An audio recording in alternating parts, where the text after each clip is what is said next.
So, given your, your age, your geography, what you do for a living, where you've been in your life, one would think that maybe your message and your anger and your vision, resonate across what are now considered political divides.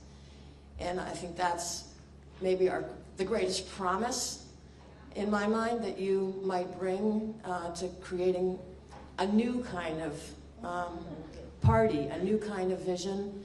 How are you feeling?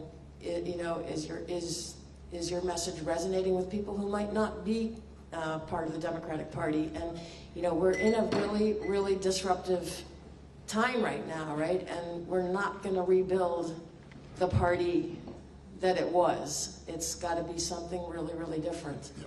Are you seeing that?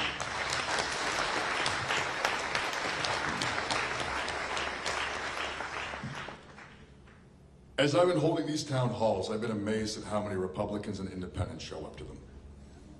And we have good conversations. People come up to me in line afterwards. Living in Sullivan, a lot of my friends and neighbors do not have my politics. They're still my friends. We still talk. And what has always been amazing to me is as I talk to them, when I talk about economic issues, we are always in agreement. Many people voted for Donald Trump because he told them that the one thing they knew was true, and that they were getting robbed, that the system was screwing them. Now, he blamed all the wrong people. He's got obviously no policy answers to this stuff. We all knew it was nonsense. But the truth is I understand why people voted for that. I understand why people see the system and think, I just want to burn it all down. We need to be able to speak to that anger and that angst and that anti-establishment feeling, but we need to do it with actual answers. And I've always felt like, this is my favorite one. It's removing the cap on Social Security. For years, people have, I'm just going to explain this. From $1 to $167,000 of income, people pay into Social Security. You get taxed on it. It goes up in percentage as you make more money.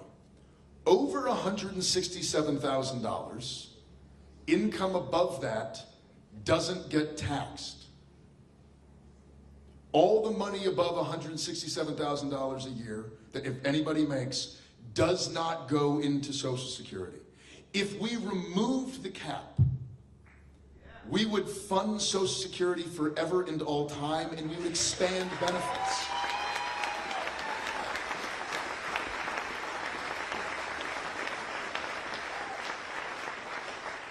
Now, I've actually had political people tell me not to talk about this because it's too complicated. I think it's the dumbest thing I've ever heard. It's highly not complicated. When I tell that to my Trump voting friends, they literally say, how is that legal? Or why would we do it that way? Or that seems like it's only good for rich people. To which I answer, yeah. That's why Reagan did it. And Reagan did it. It's not even been around for a long time. It was put in the reforms of the 1980s.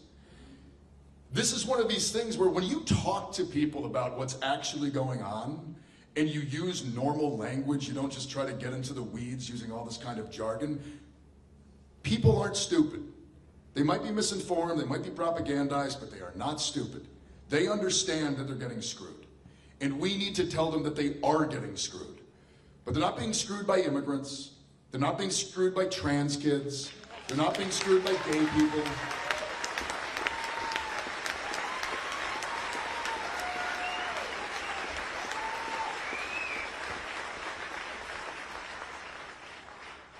They're being screwed by the same people that have been screwing us the entire time. And that is this class. That is the upper echelons, the rich, the ultra powerful, the corporate interests. They've been the ones screwing working people from the beginning, and they're screwing us yet again today. And I'll be honest, that message resonates with many of my Trump voting friends. And I have no illusions here that I'm going to go out and convince all Republicans in Maine to vote for me.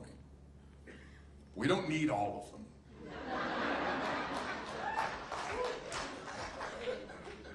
The other thing is, it's in independence that I see an immense electoral opportunity.